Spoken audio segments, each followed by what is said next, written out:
Breaking news from around your world on this Friday, June 21st, 2019. I'm Larry Rice. President Donald Trump said Friday the U.S. was cocked and loaded to retaliate against Iran for downing an unmanned American surveillance drone. But he canceled the strikes 10 minutes before they were to be launched after being told 150 people could die. He added that those deaths would not be a proportionate response to the downing of an unmanned drone. I am in no hurry, he said. Sanctions are biting, and more added last night. Iran can never have nuclear weapons, not against the USA and not against the world.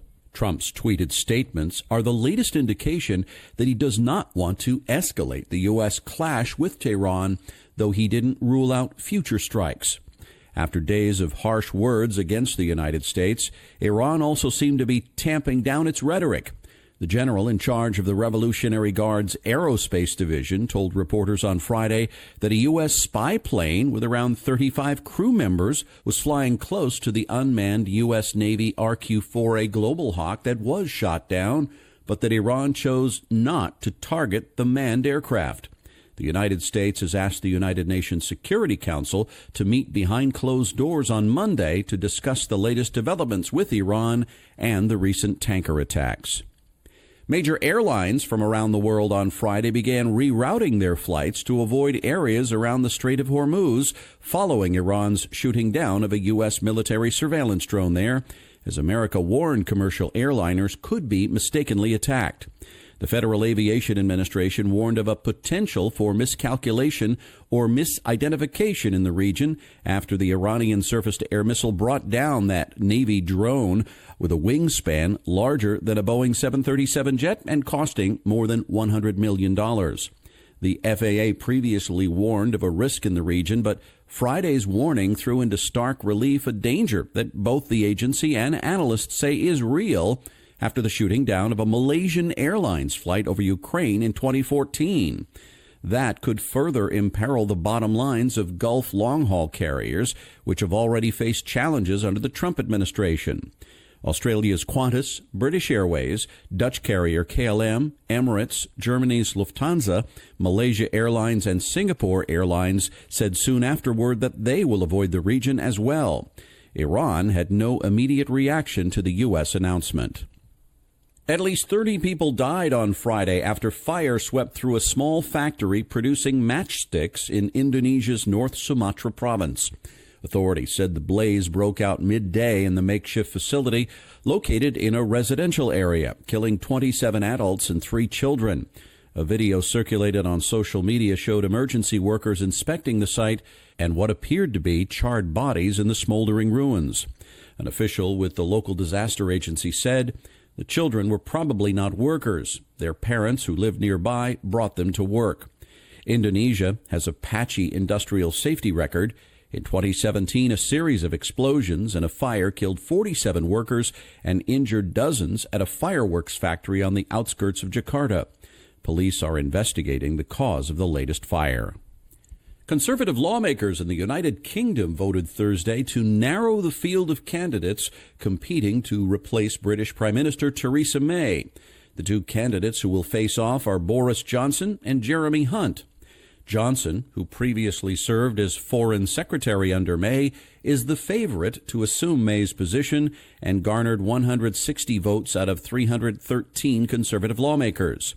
Hunt, who currently serves as Foreign Secretary, finished with 77 votes.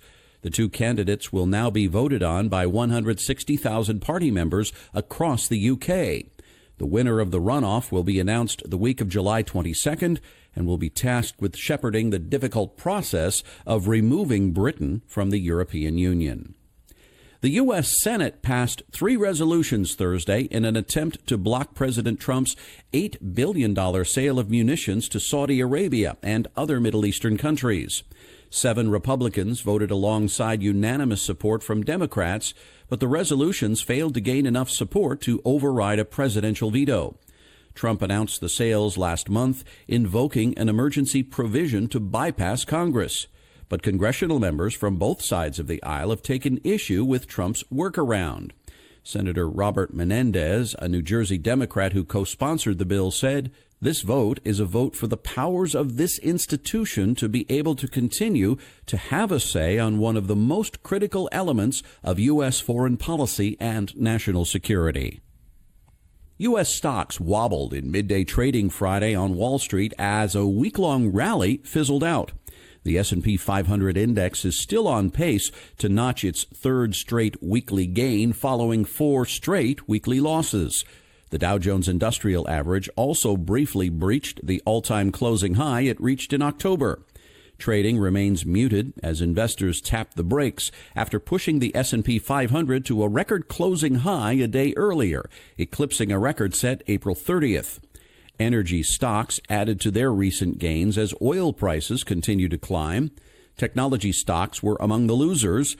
Healthcare and real estate companies led the decliners. Utilities swayed between small gains and losses, and companies with a consumer focus also fell. Cruise line operators were particularly weak, with Carnival shedding 5%.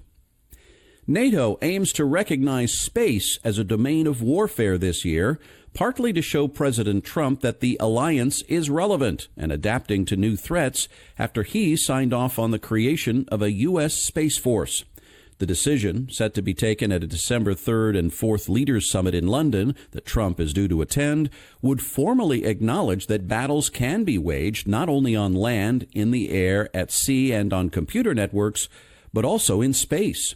NATO diplomats deny the alliance would be on a war footing in space, but say declaring it a domain would begin a debate over whether NATO should eventually use space weapons that can shut down enemy missiles and air defenses or destroy satellites. Senior diplomats said the decision to declare space a new frontier for defense may help convince President Trump that the North Atlantic Treaty Organization can be a useful ally in deterring China's rise as a rival military power. While NATO countries today own 65% of satellites in space, China envisions massive constellations of commercial satellites that can offer services ranging from high-speed internet for aircraft to tracking missiles and armed forces on the ground. A SpaceX Falcon Heavy rocket is set to launch Monday night from the Kennedy Space Center in Florida, carrying 24 government satellites and kicking off a busy summer of space activity. It will be the third launch for the Falcon Heavy, the most powerful rocket in use today. SpaceX is calling the launch one of its most challenging ever because it must release satellites into 3 different orbits. It's also the first time that a Falcon Heavy will use previously flown side boosters, which have been refueled and fitted again after the Arabsat 6A satellite launch in April. Among the satellites on board will be a government experiment to test a less toxic, more efficient spacecraft fuel and a new atomic space clock that will help coordinate space exploration, especially on missions to the Moon and Mars. The launch will elevate SpaceX's role with the military for complex national security missions, which have been dominated for years by United Launch Alliance, a joint venture of defense contractors Lockheed Martin and Boeing. And that's your update for this Friday, June 21st, 2019.